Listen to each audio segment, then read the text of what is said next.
I just heard President Kennedy say that children are the world's greatest resource, and they are our future. This is in the early 60s. Of course, I had no idea what President Kennedy was talking about, but I looked at my mother, and she completely agreed with him. Thank You, Sir is based on a moment, a true moment that I witnessed. And such is the life of children, the beautiful moments that we witness as parents, as older siblings to our younger sibling, whether that's the first time they blow their nose, or the first time they actually use the toilet in the right way. And children certainly lift this all up. And this is an homage to the beauty and the wonder of children. Thank You, Sir, by me, Jeff Gendelman.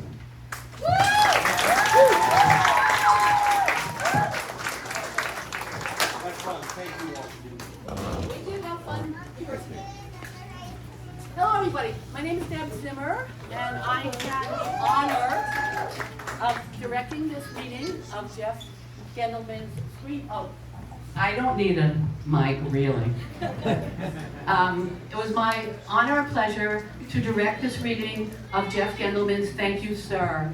And as he said, it was inspired by a true story about a mute 6-year-old boy who's trying to navigate through the ups and downs of first grade, unable to use his words or laugh with his family and friends, until one day he surprises himself and finds his voice.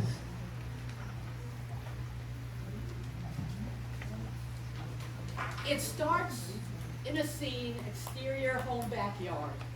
A 4-year-old shaggy miniature schnauzer named Cricket pants as it runs full throttle. Its tongue flaps up and down on the left side of its mouth. The dog's long leash is modified from an old water ski rope and attached to its body harness. Cricket runs in a large circle in a big backyard, the leash hand held tightly by Henry Gilbert. Without facial expression, Henry pivots in a tight circle as he flips the water ski handle end over end while turning with the energetic dog. The colorful fall leaves crunch underneath Cricket's paws. The home is a small bungalow in the suburbs. An old, unused Weber barbecue has a broom and garden tools leaning against it. And then we go to the home, to the kitchen. Minutes later, Henry loudly chomps his Captain Crunch cereal at the table. Cricket laps water in its bowl. His older brothers, Wesley, Ethan Gilbert, and Toby Gilbert, on the other side. No, Toby Gilbert's right there. Sit at the breakfast table and munch on cut-up peaches and light cereal and a glass of milk. They look around for a parent, don't see one, and immediately get into a friendly slap fight. Henry leaves the table, and right after, he puts his dishes near the sink, slyly dumps his half-full water glass on top of Ethan's head, and darts out of the room. Hey! Ethan gives chase, followed by Cricket. Get over here, tater tot! Boys! Hey, boys! The bus will be here in 1 minute. And will you stop pulling from that? Minutes later, Henry brushes his teeth. His brothers dart back and forth in front of the door, getting ready for school. Henry frowns at himself in the mirror, clears his throat, and spits out toothpaste. He leaves without wiping off a little toothpaste left on the side of his mouth. We next move to the garage. 5 minutes later, an SUV slowly pulls out of the garage. Inside, driving and chewing sesame sticks, is Becca Gilbert, their mom. The garage is full of sports equipment, including baseball bats, 3 pairs of skis, tennis rackets, and a pair of water skis. Cricket jumps through a dog door to a side yard. When the school bus arrives, Becca waves to her boys, galloping to the bus. Henry's wave lasts a little longer than both of his brothers' waves. He rubs his mouth with the back of his hand and accidentally wipes off the remnant of toothpaste. Now we are in the elementary school classroom. 22 first graders sit in a small desk and try to pay attention to their teacher taking attendance. Many slouch. One child picks her nose. Henry and 3 others do not fidget. Outside on the playground at the elementary school, several first graders play with Henry in a pile of colorful fallen leaves. My mom says Race to Planet X is the best. My mom says Tiny Polka Dot is. Knowing Henry, neither child turns to him for his answer, but Henry listens. His face beckons them to include him in on the conversation. Henry immediately pulls a little notepad out of his pocket to write something down, just as Charlotte, who's in Henry's class, sashays by. She turns a corner and is gone. Henry forgot what he was going to write in his notepad. Back at home at night, Henry's watching TV, his mouth open in awe, listening to a singer on America's Got Talent. Henry suddenly tries to lip sync with the song. Becca watches him with interest from the other room.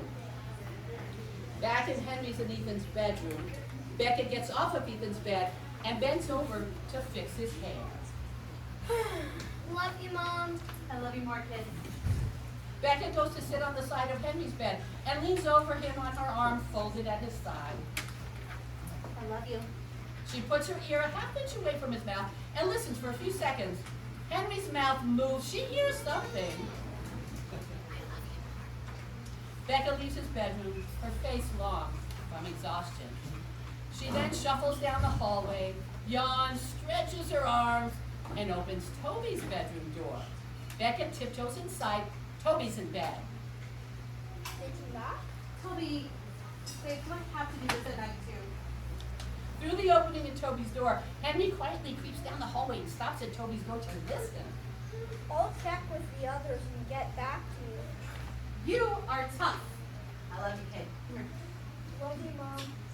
As Becca turns to leave, Henry scampers back into his bedroom without her noticing. Becca's now in her car driving, and through her car's Bluetooth speaks with Mrs. Wallinger, Henry's speech language pathologist. He's 5. He's almost 6. Henry's language delay is still not presenting other symptom disorders except electing mutism. There are Yeah, okay, yes. I know, we've known that for a while, but if he's not electing to talk and it's up to him, why wouldn't he just yell or scream like other kids? no. I think think it's because he didn't go to full term or I must have done something wrong. No, not at this point, no. He does not present having weaker language comprehension. And his understanding of vocabulary, muted though it is that of his peers. Then why? When? Henry will decide when. Becca exits the highway and runs over a deep pothole in the street with a loud thud. Back at the playground at the elementary school, a dirty red kickball is punted with a loud thump. A dozen first graders play kickball on one of the softball fields. The left field player tosses the ball toward the pitcher. Henry plays right field. He looks up at the sky and watches a jet's vapor trail through the wisps of high clouds. His brother Ethan jogs by with a few third-grade friends on their way to the other softball field. Henry sees Ethan about to wave at him when Ethan averts his gaze, purposely not acknowledging his little brother. Why is he so short? What's he, 3 years old? Well, they laugh, but Ethan doesn't. He doesn't laugh, but he doesn't stand up for his brother either. Henry is stunned, but then distracted by a kickball bouncing in his direction, he races toward it, deftly picks it up and tosses it to the second baseman, who then whips the ball at the runner's legs. She trips, stays upright, but is out. Henry, dejected, looks over at his brother and friends begin a softball game. Back home in the dining room at night, everyone's eating dinner. Toby and Ethan argue. Henry writes on his little notepad, "Why?" No one notices. What's it matter? Frankie, check out the original. Too boring. Why? Was it TV from over 60 years ago? Yep. You're so stupid. Hey, knock that off. Stop it. Sorry, but he is. Becca gets up to take a cell phone call. Eat your food, fellas, and I'm gonna go upstairs. She leaves the kitchen. Toby punches Ethan's arm and takes off in the opposite direction from his mom. Ethan stays seated and flails his other arm to grab his brother as he exits. Kirk to Toby. Forgot your dishes. Kirk, no way. You'd be hairy mud. Who? Ethan looks at Henry, who tears his note off the pad and instead of giving it to Ethan, jams it into his pants pocket. Then in Henry and Ethan's bedroom, Ethan's rustling in bed, not able to fall asleep. Sorry for yesterday. I felt so bad. Henry is sound asleep. Outside the bedroom door, early the next morning, the boys get ready for school. Doesn't count, but I did do it. He was sleeping, but I didn't say it. It doesn't count. He didn't hear you. Tell him now. Henry's still in bed, though he stares with half-open eyes at Ethan and waits for his apology. Mom, sorry for yesterday. I felt so bad. Can you tell Toby to stop? Becca's downstairs in the kitchen eating something. Breakfast, boys! Smurf's still in bed. Henry? Did you know that Smurfs are super smart and live twice as long as all of us? Ethan is confused and doesn't know what to say. Henry smiles. Back at elementary school on the softball field, Henry sits on the bench with other teammates his age, his baseball cap a little crooked.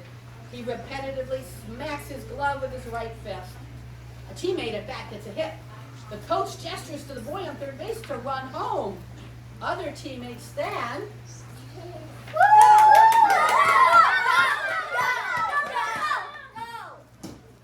Back at the home in the family room, Henry's watching America's Got Talent again. A young singer just received 4 yes votes from the judges. Henry is so excited for the emotional singer and watches her leave the stage.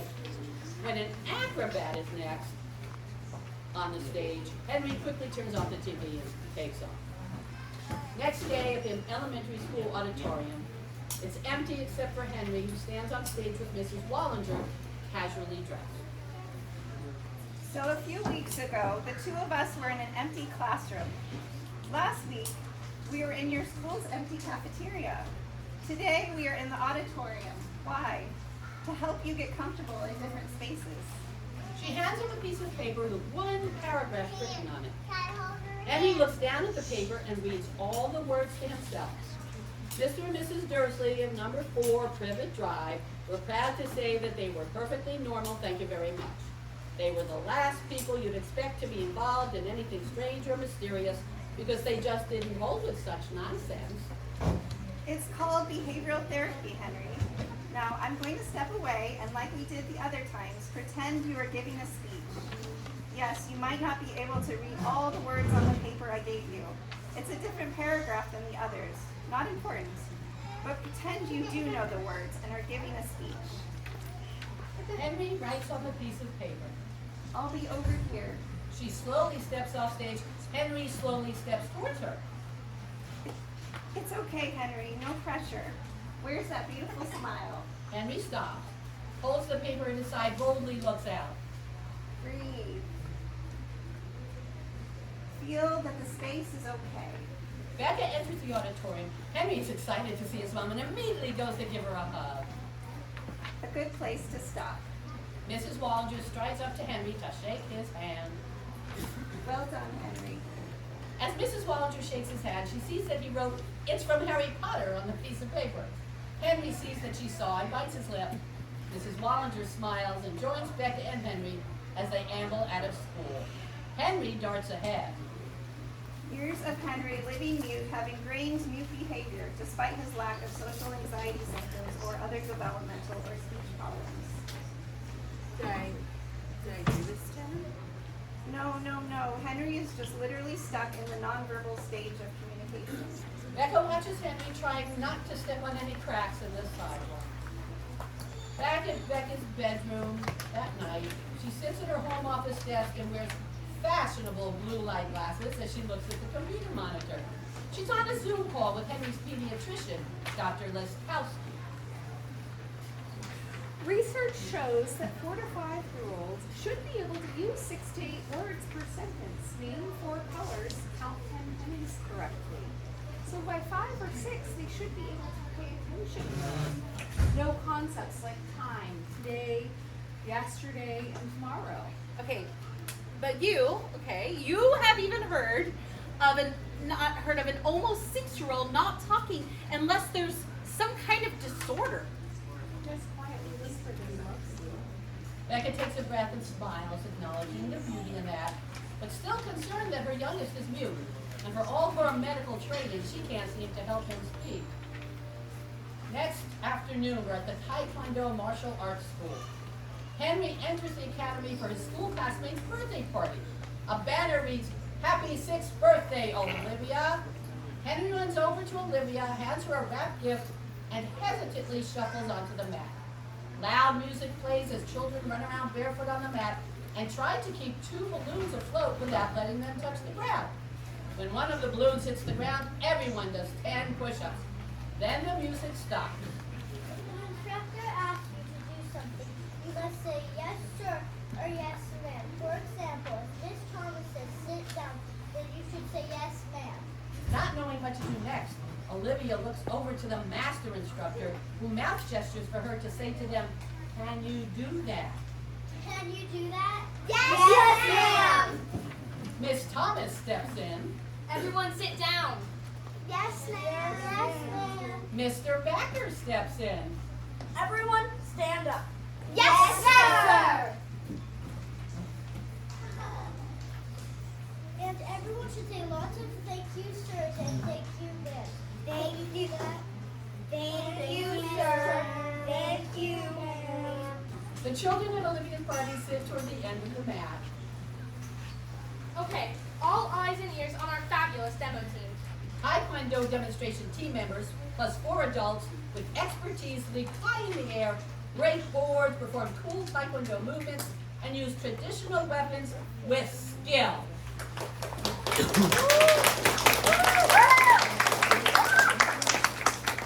Henry and the others are split up into 6 rows with 3 in each row for relay games: skipping, one-legged hops, crab walk, bear crawl, and army crawl. Next, the children are in 3 lines and take turns punching or kicking paddle targets. Most power scream, except Henry, as they hit and kick. Each instructor plus the master instructor holds a paddle target in front of their line. Everyone is having a good time. Charlotte gives Henry another quick waist-high wave. He does the same, hesitates, then shuffles over to her line. Olivia's birthday party continues. In the background, several moms help clean up. Everyone make a circle around me, holding hands. Yes, ma'am. Yes, ma'am. Henry and Charlotte lightly hold hands. They try not to make a big deal about it. Okay, here's how to do a high block. Does anybody know what this part of your arm is? It's called the forearm. Can everybody say forearm? Forearm. Now make a roof over your head with your forearm like this. But don't rest your arm on your head. It should be above your head on an angle. Yes, ma'am. Yes, ma'am. Then, to demonstrate the high block game in front of the whole class, the master instructor hands a squishy blocker to Olivia, who becomes excited and speechless. The master then kneels down so it's easier for Olivia to reach his head with the foam end of the blocker. Olivia knows what to do. She's an orange belt. She winds up and brings the squishy blocker down on top of the master's head 5 times in a row. The master has fun exaggerating as if they are punishing blows.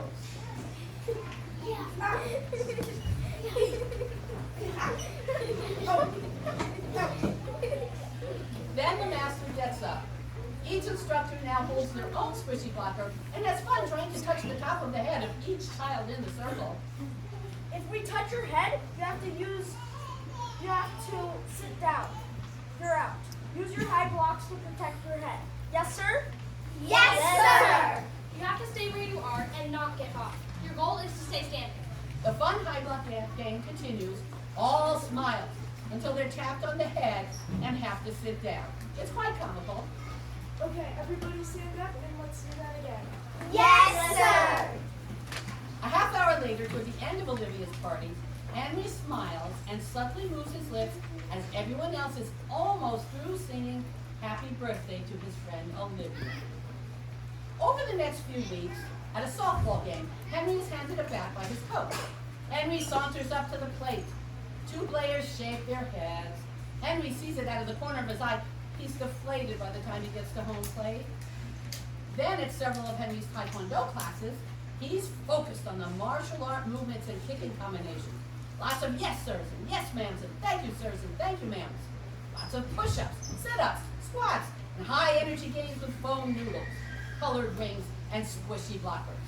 Then one day, This is a safe place. You can be you. No one judges anyone here, and if you go to power scream, it's okay. But no. he high-fives Henry and briefly watches him skip back into the class.